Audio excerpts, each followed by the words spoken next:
નમસ્કાર મિત્રો, હું હરિવર્ધન ચોકસી આપ સૌનું સ્વાગત કરું છું. મિત્રો, આજના વિડીયોમાં આપનું ખૂબ ખૂબ સ્વાગત. મિત્રો, રોજની જેમ આજે પણ જોઈએ કોણે શું કરવું શું ન કરવું. તારીખ 5/8/2026 બુધવાર. પહેલી રાશિ મેષ રાશિ. મેષ રાશિવાળાએ આજે શું કરવું જોઈએ?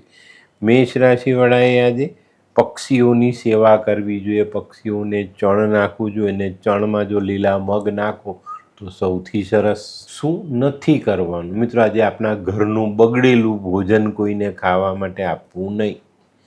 આજના સહાયક દેવ મા દુર્ગા. વૃષભ રાશિવાળાએ આજે શું કરવું જોઈએ? વૃષભ રાશિવાળાએ આજે પોતાના બેન ભાણેજોની સેવા કરવી જોઈએ, એમને સહાય કરવી જોઈએ. શું નથી કરવાનું? મિત્રો, આજે ઘરમાં લોબાન ગુગળના ધુમાડા નહીં કરવા. આજના સહાયક દેવ માં લક્ષ્મી. મિથુન રાશિવાળાએ આજે શું કરવું જોઈએ? મિથુન રાશિવાળાએ આજે ભગવાન વિષ્ણુની આરાધના કરવી જોઈએ, કેસર અથવા હળદરનો ચાંદલો કરીને દિવસની શરૂઆત કરવી જોઈએ. શું નથી કરવાનું? મિત્રો, આજે શેર સટ્ટામાં રોકાણ નહીં કરતા. આજના સહાયક દેવ માં દુર્ગા અને કુળદેવી. કર્ક રાશિવાળાએ આજે શું કરવું? કર્ક રાશિવાળાએ આજે કોઈ સફાઈ કર્મી જેની હાલત નબળી છે એવા વ્યક્તિને મદદ કરવી જોઈએ.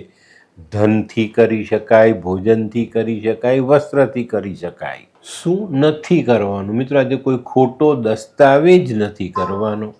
આજના સહાયક દેવ ભગવાન શિવ ને માં પાર્વતી. સિંહ રાશિવાળાએ આજે શું કરવું જોઈએ? સિંહ રાશિવાળાએ આજે પોતાની તબિયતનું ધ્યાન રાખવું જોઈએ. તડકામાં નીકળો તો માથા પર લાઇટ કલરની ટોપી નાખીને નીકળજો. શું નથી કરવાનું? મિત્રો, આજે કોઈ પણ વાહન ઓવર સ્પીડમાં ચલાવવાનું નથી. આજના સહાયક દેવ તમારા કુળ દેવતા અને સૂર્યનારાયણ ભગવાન. કન્યા રાશિવાળાએ આજે શું કરવું? કન્યા રાશિવાળાએ આજે બકરીને ચારો આપવો જોઈએ. લીલો ચારો આપો અથવા થોડાક ચણા બકરીને ખવડાવજો. શું નથી કરવાનું? મિત્રો, આજે કોઈ પણ વડીલનું અપમાન નહીં કરતા. આજના સહાયક દેવ માં દુર્ગા અને માં સરસ્વતી.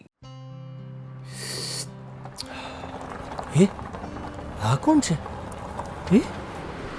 આ તો ધર્મેશ લાગે છે. હા, એ જ છે. હાય,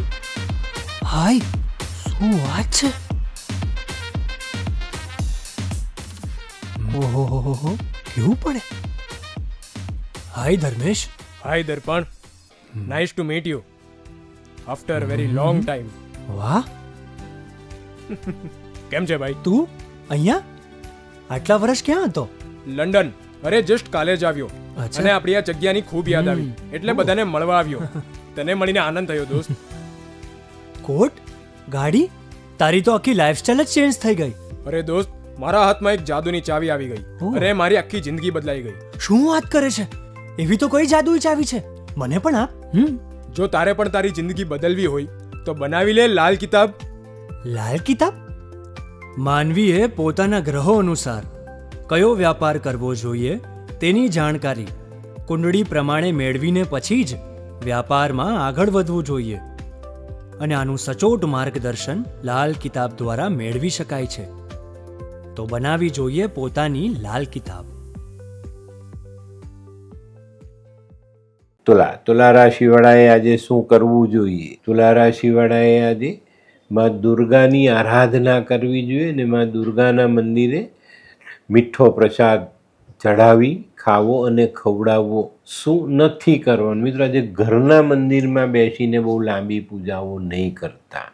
આજના સહાયક દેવ ભગવાન ગણેશ. વૃશ્ચિક રાશિવાળાએ આજે શું કરવું જોઈએ? વૃશ્ચિક રાશિવાળાએ આજે ગણેશજીની આરાધના કરવી જોઈએ. ગણેશજીને મોદકનો પ્રસાદ ધરાવીને ખાવો અને ખવડાવવો. અને ખાસ આજે તમારે તમારી બેન દીકરીઓની દેખરેખ જરૂર કરવી જોઈએ. શું નથી કરવાનું? મિત્રો, કોઈ પણ સફાઈ કર્મીનું અપમાન નહીં કરતા. આજના સહાયક દેવ ભગવાન કાર્તિકેય અને ગણેશ.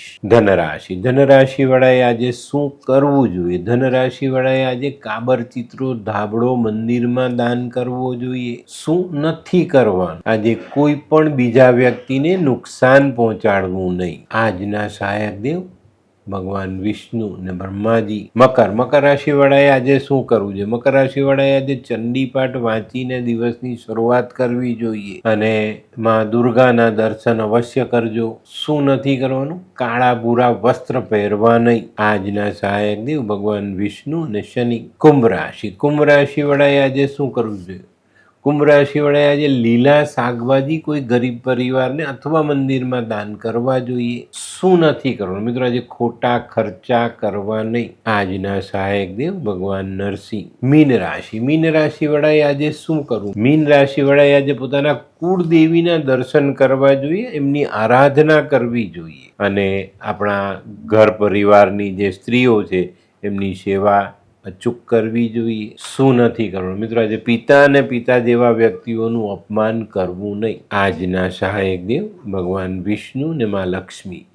તો મિત્રો આ તો તમારા માટે આજના દિવસે કોણે શું કરવું શું ન કરવું તેનું જ્ઞાન. તો આજનો વિડીયો ગમ્યો તો લાઈક કરો, શેર કરો, યુટ્યુબ જોનારા શેર કરે અને સબસ્ક્રાઈબ કરે. હું હરિવર્ધન ચોકસી આપ સૌની રજા લઉં. ફરી મળીએ નવા વિડીયોમાં નવી જાણકારી સાથે. તો ચાલો બદલીએ જિંદગી. નમસ્તે.